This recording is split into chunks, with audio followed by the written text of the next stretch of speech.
Yeah, what is going on, everybody? We are back with another episode of From My Experience podcast. Y'all can't see me, but I have a huge smile on my face because I'm excited about this episode. We'll get to that in a minute, but my first question to you, the audience, my wonderful, beautiful, fabulous listeners, how are you doing? Are you doing okay? Are you feeling okay? Have you been taking care of yourself physically, mentally, and financially? I hope so. The world is a little bit wild right now. Not a little bit, it's a lot wild right now. We've been dealing with a lot. We've been seeing a lot. We've been exposed to a lot. So please, please, please, as I always say on this show, take some me time, decompress, process, relax. Don't just sit in front of your TV or in front of your phone all day consuming all this crazy stuff that's happening. Sometimes you have to step away and take a walk or exercise or cook a nice meal, do something therapeutic for yourself, okay? Make sure you're taking care of yourselves, man. Quick update. Oh, man. I got to give a shout out to Neo Davis. If you don't follow him on Instagram, follow him on Instagram. He posted something, basically how to turn your talent into 3 products. And he talked about how you can teach a masterclass, turn your masterclass into an ebook, and teach that class live, record yourself doing your presentation, and you can also offer it pre-recorded. And I almost cried. Because literally at that time, I was still finishing up my podcast masterclass, because y'all know, like I told you a couple episodes ago, I am going to be offering a course on how to start a podcast. I'm going to get you started off on the right foot. I've been doing this for a long time. This is episode 264, if I'm not mistaken. So I've made a lot of mistakes along the way and wasted a lot of time and money, and I want to help other people avoid that. So I'm going to offer that masterclass, and I'm also going to be offering an ebook. Once all that stuff is finalized and put together, obviously it'll be here. It'll be offered on our website, fmepodcast.com. So please be on the lookout for that. And lastly, don't forget to follow us. If you don't follow us, FME_podcast on Instagram, From My Experience Podcast on Facebook, and FME_podcast on Fanbase. That's really what I've been up to, y'all. That's what I've been up to the most. And also just grabbing guests, which we'll get to in a minute. But first, let's pay some bills. Hey y'all, it's me. It's Christian Jackson, your favorite licensed therapist. I have a quick question for you, and this is no shade. Are you still stuck in that same dating cycle where you end up making choices that don't reflect who you are because you're turning into basically a chameleon, i.e. you mighty morph into whatever your new man or your new woman wants you to be? And your stomach is dropping and you're not sleeping, you're not eating, you're not taking care of yourself. And yes, these are symptoms of anxiety. Relationships are the trigger, and they hard and they sometimes suck. So what do you need? 5 things that I have in the Grace Method where you can find how to move from being anxiously in love to being more confident in your relationships. Not just dating though, folks, because your kids may be walking all over you too, and you need a voice and they need to hear it, right? Come to your Grace Space. I am building a community of like-minded women who want to get together monthly to discuss how to move from being anxiously connected to their relationships to being more confident just in themselves. And this accountability community will include the option of one-on-one therapeutic coaching calls with me, access to experts, and more. Go to couchwithchristian.com. That is couchwithchristian.com. Follow me on IG at couchwithchristian, and I'll see you there. And we are back, ladies and gentlemen. And guess what? We have a special guest in the building, a friend of the show. She was on the podcast way back in 2018. So much has changed. So much is different now.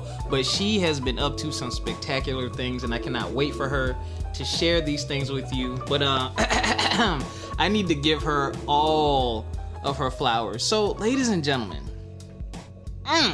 we have licensed professional counselor in the state of Pennsylvania and Florida, Amazon best-selling author, consultant, coach, clinical supervisor. Wait. It gets even better.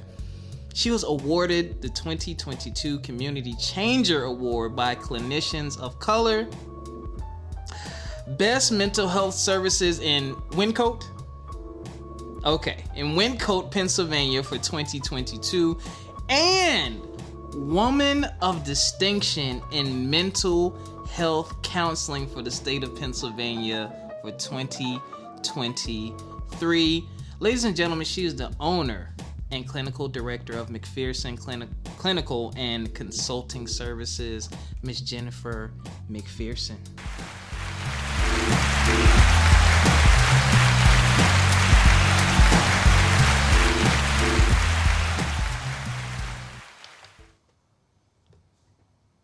Hi, thank you so much for having me back. I missed you. Now, I missed you too. And as you all know, the last episode was actually inspired by her when she posted about green flags. I loved it so much, and I was like, why have I not been in touch? Let me reach out immediately. And here we are, ladies and gentlemen. How have you been, Jennifer? I've been tired. It's been a lot since I last saw you. A lot has been happening in the world and in mental health and into practice and everything.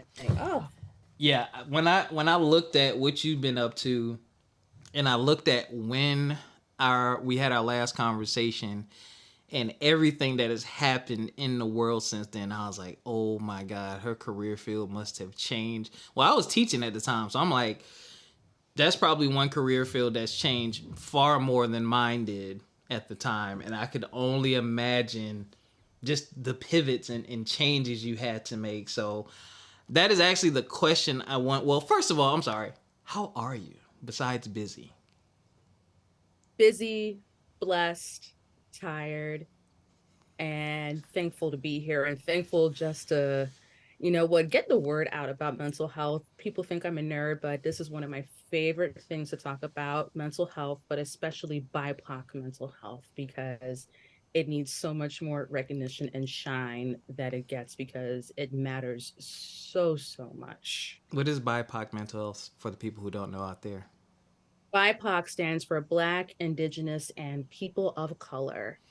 And I assume through our conversation, we'll be talking way more about that, but I specialize in treating that specific population because our experiences may look a little bit different compared to our counterparts. So we may use different interventions, different styles, and making sure that people in that community are getting the gold standard of care and making sure that is actually a standard and not just a myth that you can find a good therapist as well too. We want to make this something that is just the norm for people that look like you and me. That it definitely needs to be the norm, especially now that I'm older and I've kind of looked at how the world has shifted, and even just having time to sit and reflect on my life and some of the stuff that I actually went through and did. I kind of get, I don't know the right word, suppress, repress, whatever, those memories. They're there, and then like as of really recent, they've been coming up. They haven't affected me negatively, but it's like, hey, you went through that. Like maybe you need to talk to someone about it or deal with this.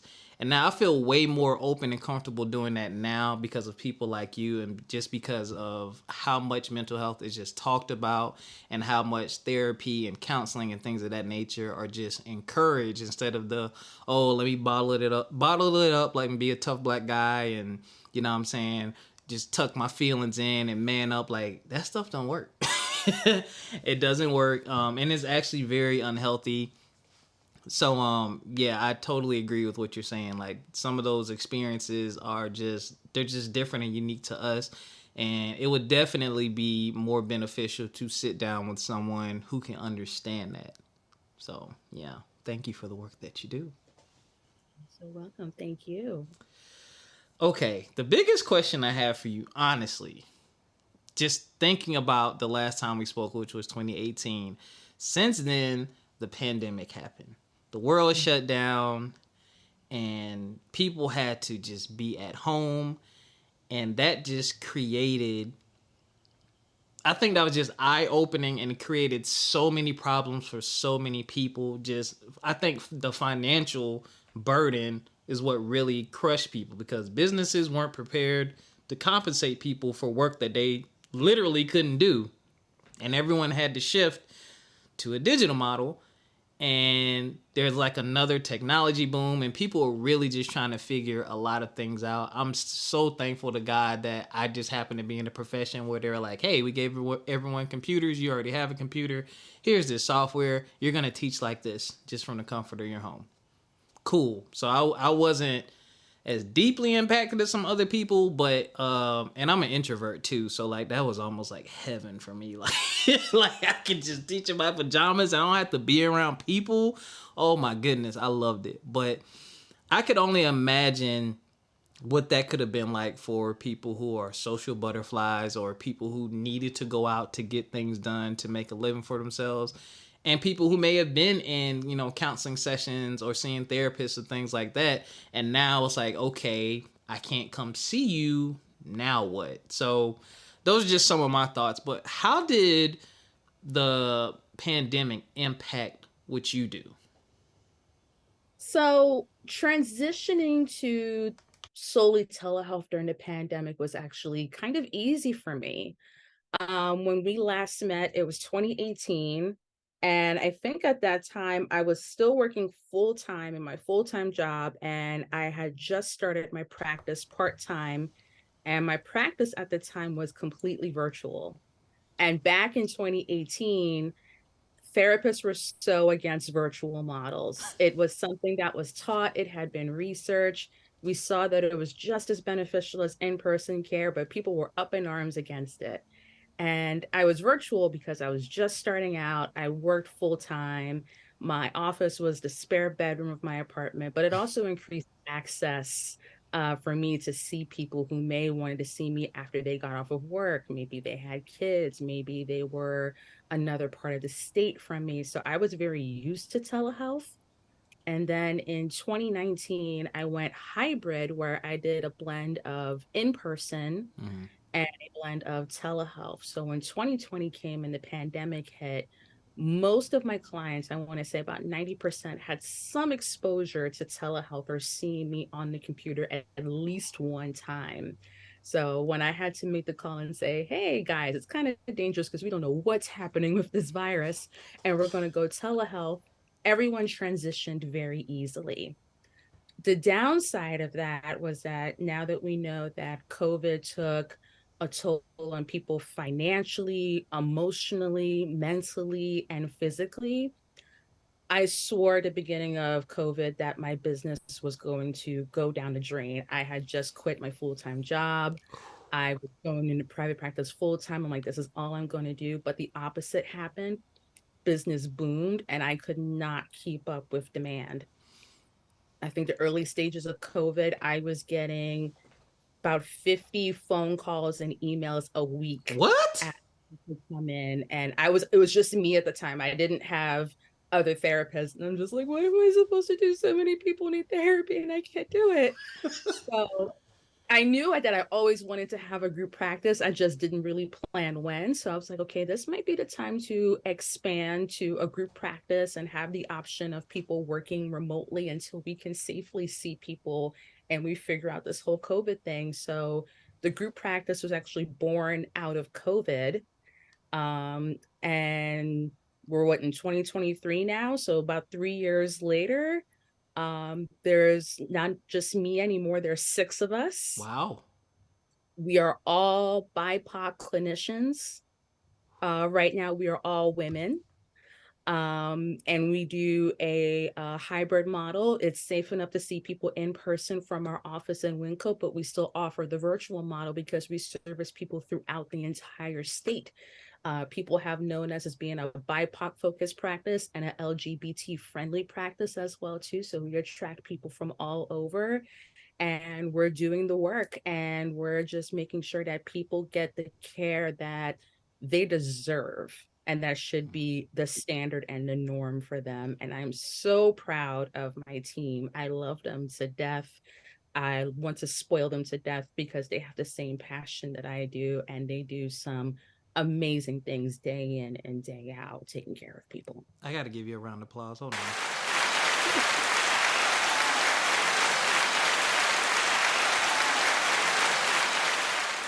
Wow. Wow. So y'all just like formed Voltron. Like y'all just formed this super mega awesome foundation and just safe space for people to be able to come to you and just get what they need specifically. And it's funny that that leap of faith of leaving your full-time job and saying, all right, I'm gonna do this full-time, and then boom, it's like, oh crap, wait, what's gonna happen? Oh wait, an influx that I can't handle. Like that's a good problem to have. I'm glad it turned out that way for you, and I'm glad you're able to build a team around you as well. That's a beautiful thing. And man, I was about to ask you if you're hiring. The way I want to be spoiled. We are hiring, actually. We have ads out. We're looking for more therapists to add to our team. This spring/summer, we have 2 interns that will be joining us from Chestnut Hill College to help us provide sliding scale services for those that are either uninsured or underinsured, that will be supervised and overseen by myself as well too. So making sure we're increasing our reach for people who might not be able to afford services as well too. So the goal is to try to touch as many people as we can to help them out. And all of us have different specialties, so we all can help out in different ways as well too, which is what I love about my team as well. All of us are different as well. Okay, well there you go. They are hiring. Now, if someone wants to get services from y'all, do they need to be in Pennsylvania? It depends on the therapist that is the best fit for you. So what we have found is what we do is we do a complimentary consultation, absolutely free, where we talk to you, we get to know you, we get to understand a little bit of what's going on, and then we match you with the therapist that has specializations and skills based off of what you're experiencing that will be able to help you the most. And by doing that, instead of just, okay, we got your information via email, you go to this person, you go to that person, people actually have higher success rates and better relationships with their therapists as well too. Some of our therapists are licensed in multiple states, some are just Pennsylvania, so it really does vary. But at the end of the day, the core right now is just to make sure people get the best services. But you know what? If I continue growing, hopefully I can take over the country. I'll be all over the United States. Perhaps that'd be a good thing. I mean, people be able to go to just one place, or you be that one safe haven where people know they can go to you and just get put with the right person. I think that's just such a huge important thing. I think that's one of the things that prevents people from going to seek help sometimes, because they're like, well, they're not going to understand me. Like, I don't want to sit across from this old white woman or this old white man, this, that, and the third. Like, a lot of people are just more comfortable, I believe, with someone that looks like them. So yeah, definitely, I can definitely understand and see that. You touched on something that I definitely, hopefully you can give more insight on this. So you talked about the initial, I guess, consultation that's free. So I'm just speaking from the perspective of someone who has never been to therapy, never sought any type of help. What does that look like? What does that sound like? What are some of the things that you ask, if you can share that? So in our process, people always laugh at me when I talk to them during the consultation. They're like, I don't know how to answer that. I'm like, just be yourself. This is a no pressure phone call. But I ask you, one, how are you really? What has been going on in your life? And can you give me insight into what's been going on and how we can help you? Right. Mm-hmm. We always ask, what are you looking for in a therapist? And some people are surprised by that question, like, wait, I get a choice? That surprised me just now. Some people, about 70% of phone calls, I probably want to say, people are kind of nervous about saying, I want a Black therapist. I'm like, I can do that. Don't be nervous about that, because all of us are somewhere within that spectrum in this practice, right? So you can say that you want a Black therapist. You can say that you want a woman. You can say that you want a Christian therapist. You can say that you want someone of Caribbean descent or Nigerian descent or whatever it may be. You name it, we most likely have it at this moment. So stating what you need And that's something that we actually teach our clients, communicate what they need, because while we are therapists, we're not mind readers. So communicate with us. We encourage that from the initial consultation call, like, what do you need? So we make sure that we are able to give it to you. Um, One of the things that sometimes people are surprised about, because this is a big thing in my field, we take insurance.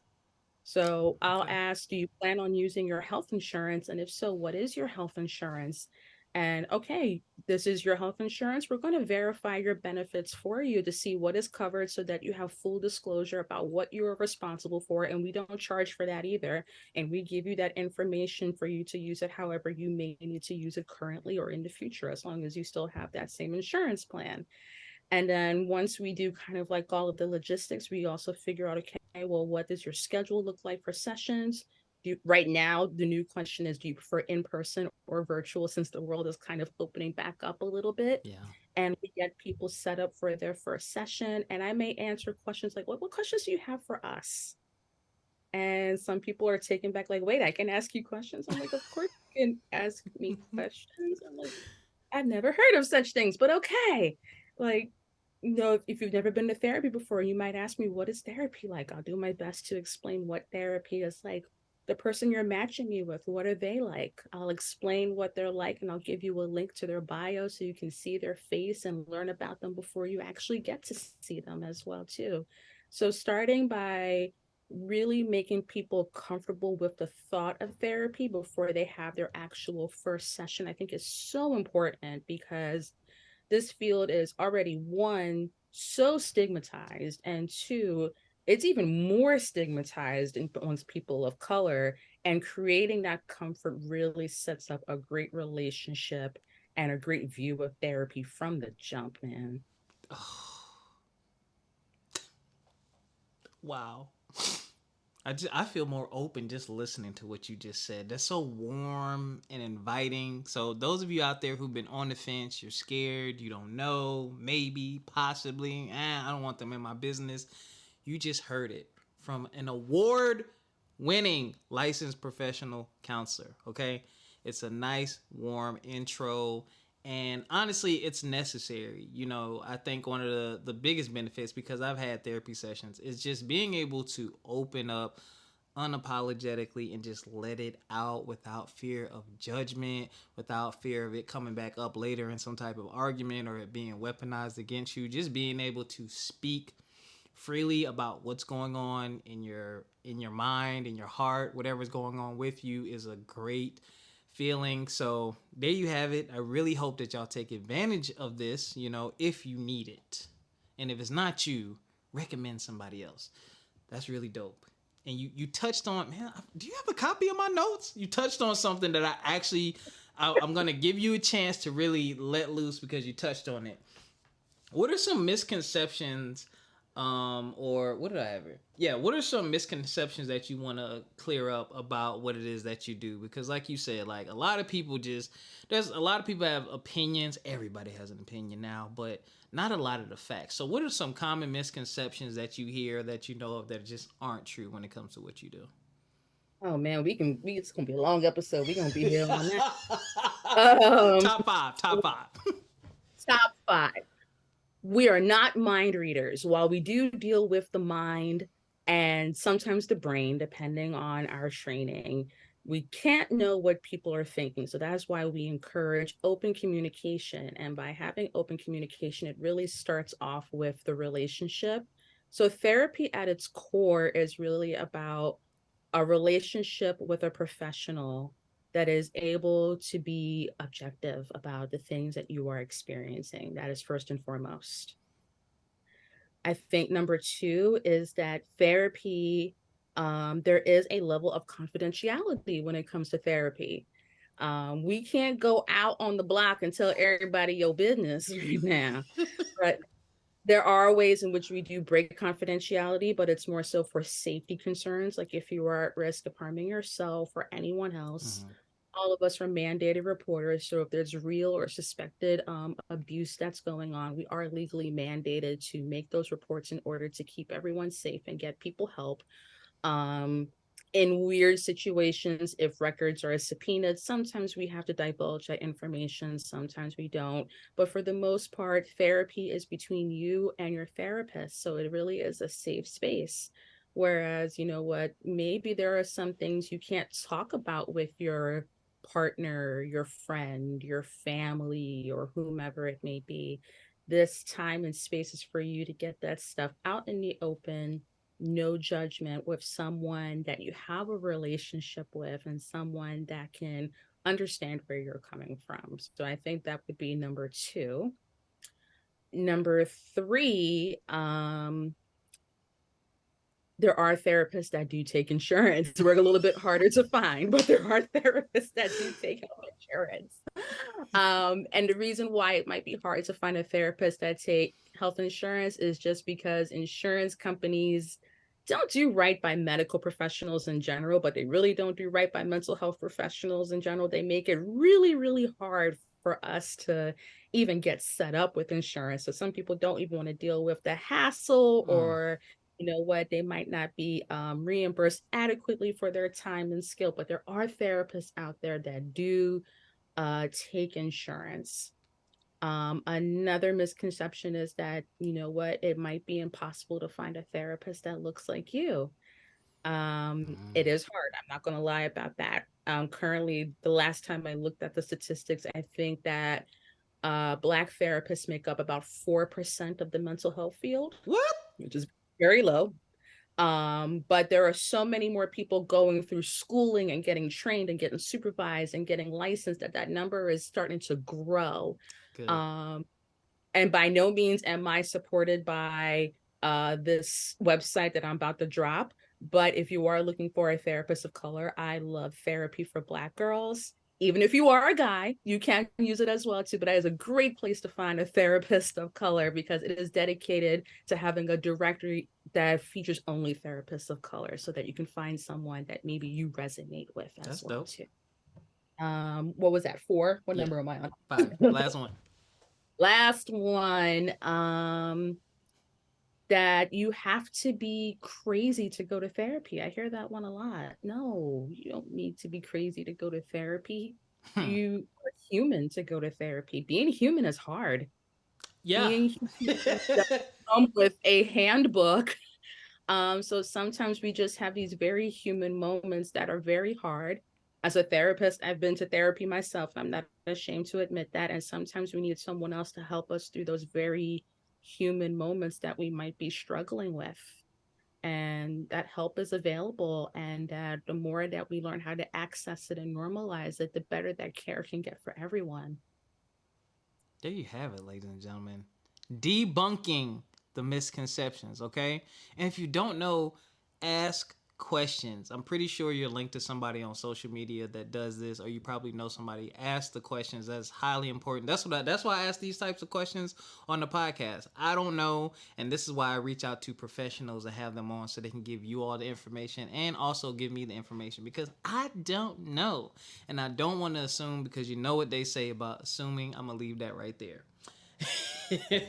I'm gonna switch gears on you a little bit. So we talked about, kind of what you've been up to and how the pandemic affected you on a professional level, but how did it impact your life personally? Ooh, so I was one of those people that were in the small part of the population where, when they said we were going to be home for 2 weeks, because in the very beginning, it's like, oh, 2 weeks and the world will be fine. I was like, ooh, I get to spend 2 weeks at home and rest and sleep. And then we quickly found out, oh, it's not 2 weeks and we don't know what's going to happen. Um, I fell in love with being in the house, even though I was terrified of, like, is this going to turn into The Walking Dead? Yo, I ain't gonna lie. I kind of had some thoughts like, hold up, is this it? If people start sneezing or coughing, I'm running. Yeah. So I really took the time to really take care of myself. Um, and people that know me, or people that know me as their therapist, know that I hate the word self-care. I hate the word self-care because self-care sounds like an afterthought. You're taking care of yourself after something has happened and now we're trying to hurry up and fix it. I hate that word. I think it's a trendy word. So I am a proponent of preventative care. How do you prevent yourself from burning out, getting stressed out, getting to the point where you just can't take it anymore? And I was like, ooh, I can focus on my preventative care and bake bread and do yoga and all You of did those. not. You was one of them people breaking bread. Well, my husband, he bought me a kitchen stand mixer, so I couldn't help it. And he bought it in the Tiffany blue color, and I'm like, Oh. ooh, I'm gonna make some bread. I think he did it more for himself, but whatever. So I was one of those bread people. I'm sorry, but it's more so I got to practice my preventative care skills, but also in doing that, I was like, how can I talk about preventative care versus self-care to my clients during this very stressful time where we don't know what's going to happen to any of us? Yeah.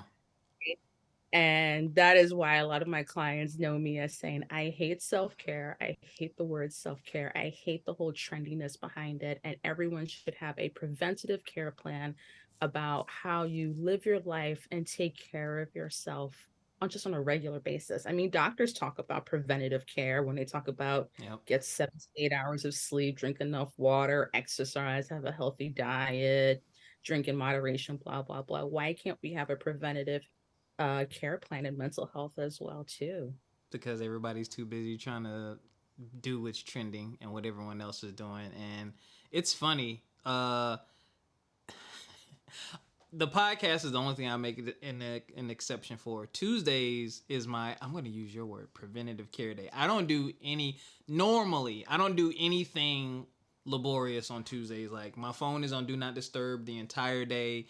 Like, I treat Tuesdays like a Saturday. Like, don't bother me. I love that. I have to do that because the weekend typically isn't enough, and the weekend is typically when I'm playing catch up to work and business, so that gets mixed in. I did work today because I am working on my master class, and I had to go proofread something to send it back for revisions, but I did do that. But the rest of the day, I was absolutely chilling. I texted someone. I was like, yo, I need help with something. And they text me like 10 minutes later, like, hey, I tried to call you. And I was like, oh, shoot, I got to put you on my do not disturb exception list because I forgot it was Tuesday because I was just in the zone. But whatever that is, y'all, please make sure you're doing it. And you don't have to make any exceptions to that rule. Like, it is your life, and you have to do it for your benefit. Like, I really do it for my benefit. And, I follow a lot of business gurus. Some of them say you ain't supposed to be sleeping. You need to be working on this. You need to do that when you get off your full-time job. And I'm like, well, all right, cool. None of that's happening on Tuesday. And I'll live with the consequences. But I tell you what, I'm much more well-rested.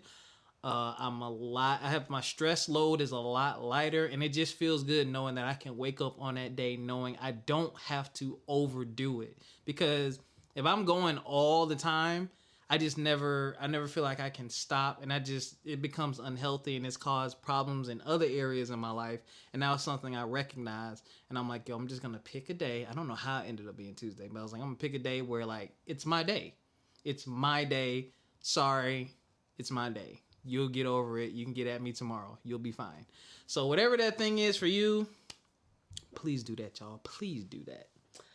And another thing to add to that, people think that self-care or preventative care, as I like to call it, think that it has to cost money. You do not have to spend a dime to make some of these changes in your life that are going to benefit you in the long run. Yep. It does not have to cost a lot of money. It doesn't really have to cost you anything. Just giving yourself the space and time to really clear yourself, process, or give yourself the peace of mind, you can do that for free, just to figure out what really works for you. Ladies and gentlemen, are y'all writing these nuggets down? Are y'all taking this down? Are you ingesting the conversation? I really hope that you are, because I just feel better talking to you and hearing this, and it's just reaffirming what I've been doing and what I'm thinking moving forward. I love it. I love it. So let's get into something that we talked about before we hit the record button. And, the last episode I talked about green flags, but when we were talking off mic, there's a lot of other flags. So, as I said earlier in the show, Miss McPherson here was the one who inspired me to do an episode about green flags based on the green flags that she shared on Instagram. So talk to us about the green flags and, you know, the origins of this and, you know, the other flags. All right, so I was introduced to the theory of flags in general by Pia Melody, who is a researcher along with her husband that studies codependency, trauma, and relationships and attachment theory. If you're not familiar with Pia Melody's work, two of her books are my favorites, Facing Love Addiction, and the other one is Facing Codependence. In both of those books, she talks about flags. But starting with red flags, since that one is the most popular in our culture, I think everyone knows what a red flag is. A red flag tells you to stop, hold up, this is a warning sign. And when we see red flags in relationships, and when I say relationships, it can be romantic, it can be platonic, it can be work-based friendships, whatever it may be, we often get hyper focused on those red flags that we get so stuck on the negativity that people can contribute to a relationship, and that we kind of disengage from relationships either for good reasons and sometimes the wrong reasons. But red flags are a warning sign that, hey, you know what, something is not right, something is not healthy, and that, you know what, we should not pursue this or go further with this. Yep. Now, another type of flag is a yellow flag. Think of like a stop sign. Yellow, it means caution. It means, you know, slow down. In Philly, yellow light means hurry up and go, but we're not going to be doing that. Definitely. I live in Philly. I love Philly. Go Birds. Yes, sir. But yellow just means proceed with caution, investigate this a little bit more, take your time, learn more about this. Green flags, what I posted, which does not get enough love and recognition. Green flags are the way that we really express the good parts of a relationship, the good parts of ourselves, find the good parts of people. And it's really how humans express love. We talked about checking in with people, making sure that people are okay, asking questions, thinking about people, right? Yeah. And those green flags, those are the ones that we really want, that really gets us going and lets us know, okay, these are the healthy parts of a relationship that we should really focus on. Yep. Now, one that we don't talk about quite enough, and not a lot of people know about this theory, is painting a red flag white. Ooh. Meaning, oh, I see the red flag, but I don't want to see it. Let me paint this bad boy white, right? Guilty. Kind of like I saw a meme where it's like, oh, he gave me a dozen roses, but there were really a dozen red flags. I didn't see that one. I did not. I'll send it to you if I can find it. I'll message you. But we paint them white because we don't want to see those negative things, and we're really trying hard to see the good, maybe the green that might be there, but we're ignoring the red. We do have to acknowledge the red flags when we do see them.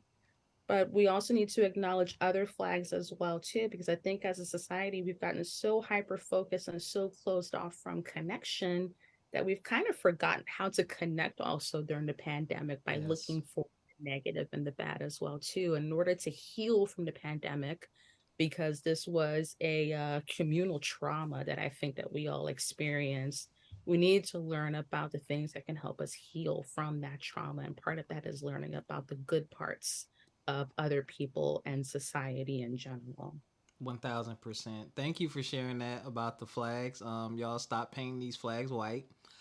You touched on something that I got to see the worst part. Well, some of the worst parts of, which is like that trauma shock of, hey, like there's no more social interaction. And I was born in the 80s. I'm 38 now, so I came from the era of house phones and 3 and 4 hour conversations, so I'm used to that. So like I would call friends and we'd be on the phone for hours. I actually just talked to a friend a couple weeks ago, shout out to Tasha Carter. We were on the phone for like literally 5 hours. Like we were just talking and catching up and talking. I looked at the phone and I was like, dang, and we laughed and we kept talking some more. But what I saw happen was when I went back to teaching, was how it impacted the kids, because those kids didn't grow up like that. They'll sit next to each other and talk through the phone via text instead of looking to the person next to them and actually having the conversation with the person that they're currently texting or messaging within the game system. It's crazy. So when they came back, we had behavior issues and things like that because they literally just, I was teaching 6th grade, so you're really just learning a lot of those. All right, I got to learn to interact with people and deal with people type deal because you're not in elementary school anymore, so you're not babied as much, and it was rough. And I'm like, yo, like I had to teach them some very basic rudimentary skills, like, hey, you shouldn't treat people like this, you can't talk to people like this, and I understand you went through the pandemic and you're used to having all these things to yourself, and now you're back in the community. Now you have to share, and I had to relearn a lot of concepts, and I had to reteach some things that I thought they already knew. But when you were talking about like just that community aspect being disrupted, that was really crazy. But I feel like it's getting a bit better. Social media does have some upsides with some of these challenges. We had some fun around the challenges. Mr. Wilson got invited to some challenges. I politely declined. You're not about to put me on your social medias. I did politely decline, but yeah. So, that pandemic, I tell you, is just. But all right, flags, pandemic. We talked about a lot of stuff. I want to get more into some of the things you touched on, some of your preventative care. So, yoga? I became a yogi, man. Wait, that's what it's called? Well, now if we want to be what's the word I'm looking for? Gender neutral yogin. But prior to the pandemic, had started experimenting with aerial yoga, being up in the air with the ribbons, like the singer Pink. And I was like, oh, this is fun, and everything shut down. I'm like, okay, I can't do it anymore. But during the pandemic, I was like, oh, well, I kind of want to get more into it. Let me go to YouTube. So I got into it on YouTube. And then as things started opening up, I found a yoga studio near my house. Shout out to Dawn at Mother Heart Shanghai, who I love and adore, that has taught me so much about yoga in a non-oppressive, social justice oriented way. Oh. That has been part of my preventative care. And I probably practice yoga 1 to 2 times a week. And it also has taught me a lot about meditation, more than what I knew before. And I meditate once a day for my own sanity. Nice. So that is a little piece of my preventative care plan, on top of checking in with my friends, mostly by the phone, because I am also an 80s baby as well too. We text, but not as much as like my younger nephew, who does not know how to use a phone apparently. What? Oh my God, you try putting this boy on the phone, it's like pulling teeth. I gotta talk to this person? No! Like, I'm your auntie. Like, I literally had to get a PS5 to message this boy. Like, come on. And I still don't know how to use this PS5 because I grew up with like Nintendo and Sega, and I think I stopped at PlayStation 2. So when I had to jump from that to a 5, I was like, I'm in culture shock. This is a lot. It is a lot. Like, I'm so I never put the games down, so I've had every generation, but it is a lot. But I mean, it's like everything else now. It's mostly digital. You buy a subscription so you can play online, and you just go to the virtual store and buy what you want to play. But that is sometimes part of my care. After a stressful day, I will go on and play my old, I'm going to sound old, my Crash Bandicoot and my Spyro the Dragon. You are not playing Spyro. You know what? Those are classics. I can't even. They're classics. If y'all don't know what Crash Bandicoot, y'all should know what Crash Bandicoot is. He's had other games. I know what Crash Bandicoot is. Let's say Spyro. I don't know. They did re-release the trilogy, which I meant to buy. Maybe go look and see if that's in the store tonight. But okay, get your game on. That's what I do.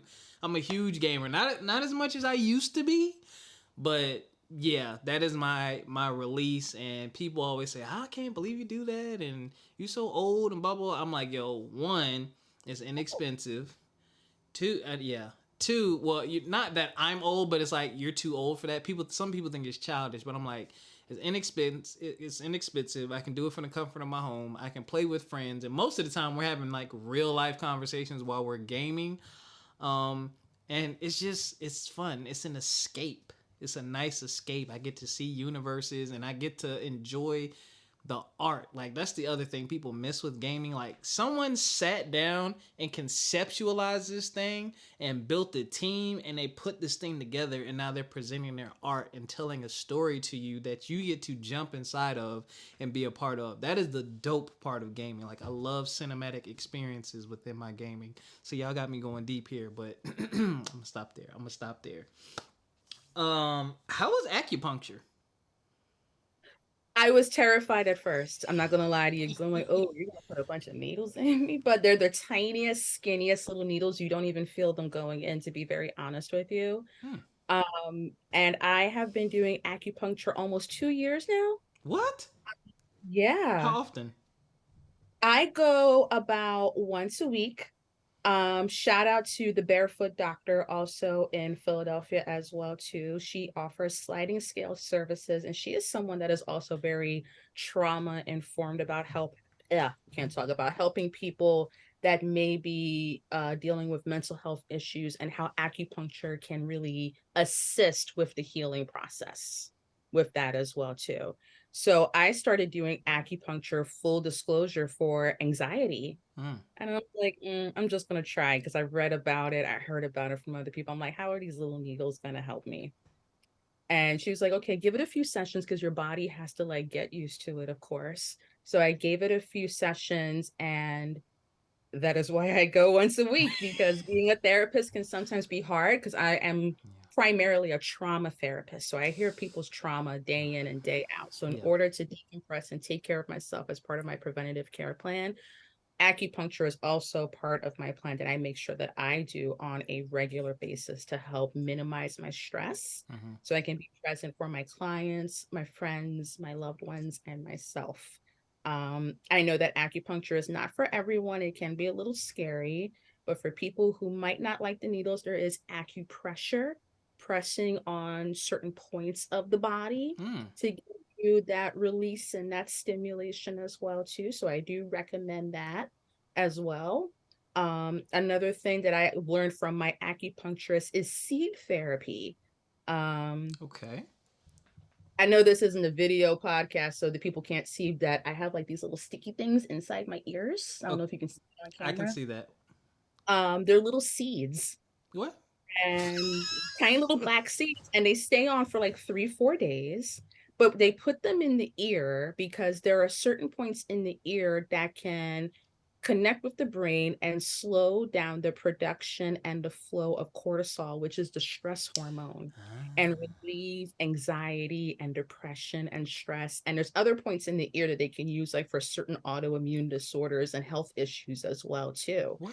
So there's seed therapy, and it does not hurt. It is literally putting a sticker in your ear. It's the tiniest little thing. So since it's so little, you need like little tweezers just to like make sure you stick it down and it sticks. Mm-hmm. And you keep it like 3 to 4 days, and you get that pressure and that stimulation, and it really helps, and it's really therapeutic. So I really Hmm. encourage people to seek out not just therapy, but there's other modalities out there that are holistic that can be beneficial just for our overall healing as well too. So I'm a big fan of those as well. So I can tell you've been taking care of yourself. You like the moment you got on camera, you were immediately relaxed, cool, and now you're talking about your preventative care, which I'm jealous of. I need more outside care like you. One of the things I need to do is get back in the gym, getting a little fluffy. But the gym was really good for me. The gym was really good for me. But I do want to try acupuncture. And I'm just so glad that you're taking care of yourself. I think that's another misconception. I know we did 5, but licensed professional counselors, they take care of themselves too. They have experience with the services that they offer, y'all. Okay? Like I'm they're going to challenge that one on you. I'm going to challenge that one. challenge it. You know, I think one of the things that we need to change in this field, and this is from observing graduate programs and how we are training our young therapists or people that are trying to be therapists, we don't reinforce enough that people that do this type of work actually need to take care of themselves. We're more so taught that we have to take care of others. So whenever I take on supervisees or students, one of the things that I reinforce when I work with them, how are you taking care of yourself?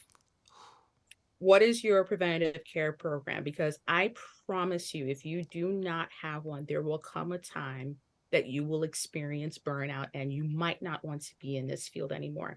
I have been there personally. It will come if you don't do it, I Mm-hmm. promise. Mm-hmm. So that's why it's so important that licensed professional counselors, licensed clinical social workers, licensed marriage and family therapists, all the alphabet soup that is out there, all the healers, that we have a way in order to take care of ourselves in order to do this type of work, because it's healing work, it's energy work. We put a lot of energy and time into this work. And even though we may be sitting in a chair most of the day, these days behind a computer, it takes a lot out of you. So you do have to take care of yourself. And I really, really reinforce that with people. Take care of yourselves, y'all. Y'all heard it here.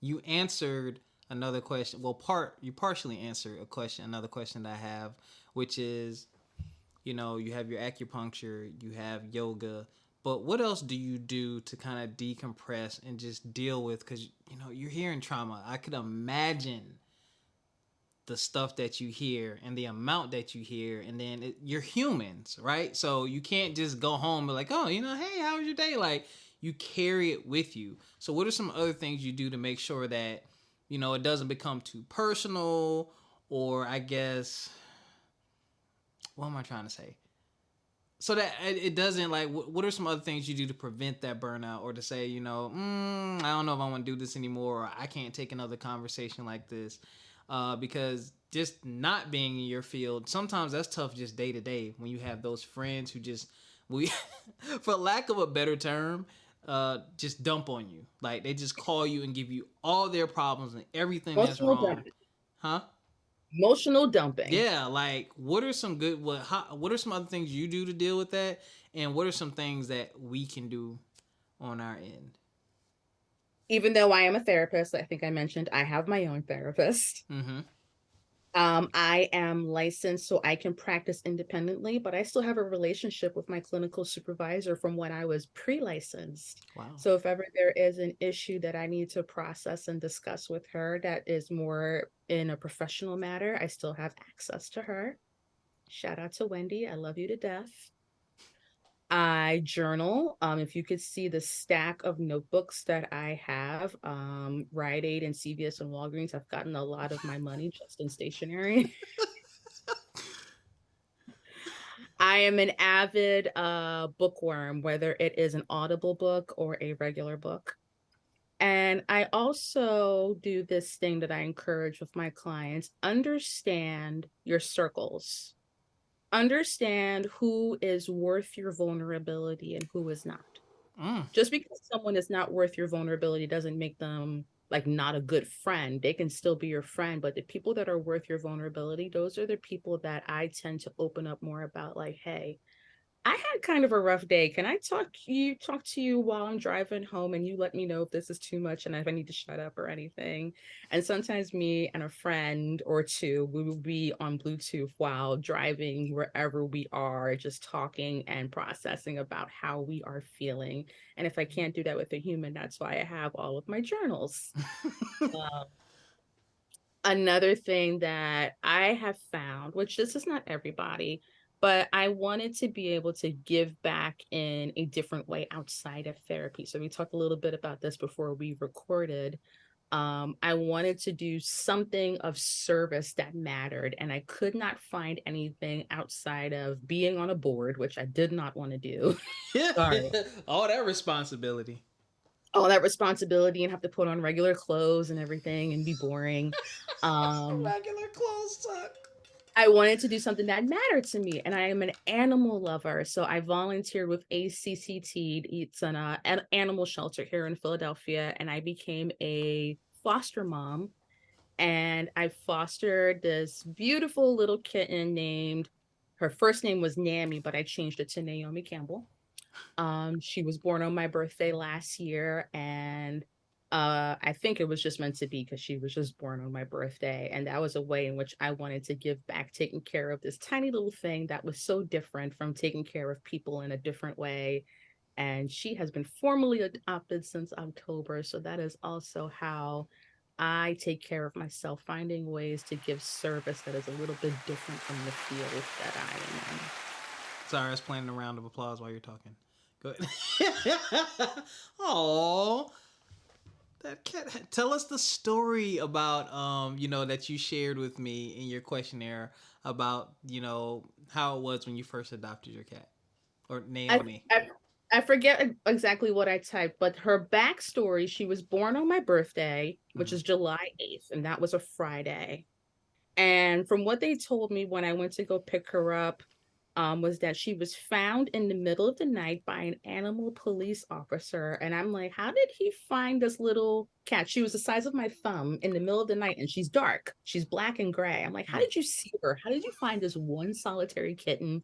No other kittens, no mom, whatever. Wow. And the running joke is that her first experience was in the back of a cop car because he took her straight to ACCT. They have like these animal police cars here in Philly. And they put her picture up in the ACCT Facebook group that is just for the foster parents. And I just looked at her and I'm like, I'm going to get this cat. So I messaged them like, can I come get Nammy? They're like, yeah, sure. And they didn't know what I looked like because I messaged them from my personal Facebook. So they thought I was going to be like a little old lady that just wanted to nurse a kitten. And they saw like, oh, you're very young for this. I'm like, I'm not that young. They're like, good luck. I'm like, okay. So I ran home and I had a client at 5 o'clock. And I get home and I'm like, my client, I'm like, oh, I just made it. I'm so sorry. I just came from the animal shelter. And she's like, what were you doing at the animal shelter? And I told her I picked up a kitten and I'm nursing the kitten while I'm talking to you. She goes, let me see this kitten. I show her this tiny little kitten, that's the size of my thumb, drinking from a bottle that's like twice the size of her. And that kind of became the momentum where everyone met Naomi Campbell from being this size. And all of my clients have watched her grown over the past like next week, 7 months. Um, and now that she is a full grown kitten and makes her appearances on sessions, oftentimes she can tell when people might be anxious, distressed, crying.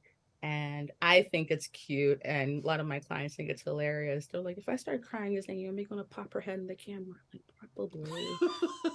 So Naomi is like my co-therapist now I was because about to this is say, is your cat licensed?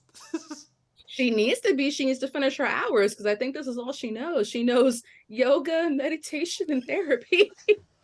So your cat's getting preventative care too. Excellent parenting. Yes.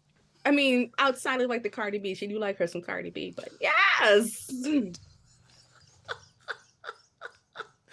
Oh my goodness, gotta have some Cardi B. Those first 2 weeks were hard taking care of a newborn kitten that still had their umbilical cord. And somehow we found the only way to get her to sleep was a bottle and the vibration from Cardi B and Meg Thee Stallion music on her little bassinet that we had made. So that's her Cardi B joke. Wow, that is a wild combination. She is a wild cat. So you have a licensed cat who likes Cardi B, Meg Thee Stallion, and drink from bottles. Naomi needs to write a book. Knowing her, she probably will one day. I think Oh, Jennifer, it has been a pleasure. Thank you so much for joining me and just sharing so much. Before I let you go, is there anything that you wanted to make sure you touched on or talked about before I let you get out of here today?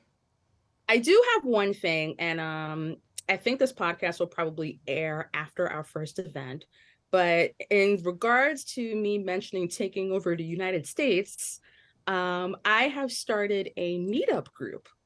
If you go on Meetup and you search for BIPOC focused therapy groups and events, Mm-hmm. the main location is Winco, PA for that. We will be doing online free and low cost virtual events via Meetup. We're going to try to do at least one a month, and they're all going to be different topics that are aimed at the BIPOC community. Our first one is actually tomorrow night, which is February the 8th, a week ahead of Valentine's Day. And it's called Girls Need Love Too, BIPOC Women Coping with Being Single. But we plan on doing other events that might be focused on mental health, events that might be focused for the gentlemen out there as well too, events that will be focused for the LGBT community, events that are focused for new moms or people trying to become moms or anything like that. So we're going to be giving a little mix for everyone throughout the year. And again, these events are going to be free or extremely low cost via Meetup. So we hope to see as many people that we can touch and just try to give a little bit something back to the people that we are not legally able to treat because of a licensure restriction. So if you are in California, if you're in Oregon, if you're in North Dakota, if you're in Georgia, through these events, we can give you some education, some tips, some coping skills, and something that might be geared to you. So we hope to see people at these events throughout the year. I will definitely make sure you share those links. I'll post them somewhere, social media, my website somewhere. I want to do that. Yes, y'all, by the time you hear this, the first event will have passed because we drop on Thursdays. Sorry. But like she just said, at least once a month. So make sure you keep up. And Jennifer, I'm going to post all of your socials. Do you want to shout your socials out? I'm going to post them all in the description. Oh, what are my socials? I'm bad at social media. Okay, so I'll just post... I try my best. I'm bad at mine too. Like I say them every episode, but sometimes I have to stop and be like, what's that other one? But all of your information will definitely be in the description. Y'all check her out. Follow her. She posts great content. I mean, she inspired an entire episode of the podcast with the green flags. And I learned something new. Brought her on the show and she just taught you something new. So the value is already there. Put some more positive stuff on your timeline. Replace 3, 4, 5, 6, 15 negative things with this positive person. You have 3 pages too. The one is my personal. Don't share that one. She has two. She has 2.5 pages. That's where my dirty jokes go. Don't put that one. Okay, y'all won't get the personal page, but thank you again for joining us. Where's my exit music? There we go. Man, there you have it, ladies and gentlemen. We promote positivity over here. This is what we do. This is how we do it. I hope you learned something that will help you in your day-to-day life. I hope that you took some nuggets home with you. I hope that you share them. I hope you continue to follow the podcast. We're going to do some great things. We're going to continue to have spectacular guests. I am not going to wait. How many years has it been? 28? I'll suck at math. Let me see. 1, 2, 3, 4. 5 years. Yo, 5 years. It is not going to be 5 years before you're back on here again. I promise you. I'm going to holler at you again this year because you're probably going to win some more awards and do something awesome that I'm going to see on social media, and I'm going to bring you back. But ladies and gentlemen, we love y'all. Take care of yourselves. What do I say? Oh my gosh, I'm having a day.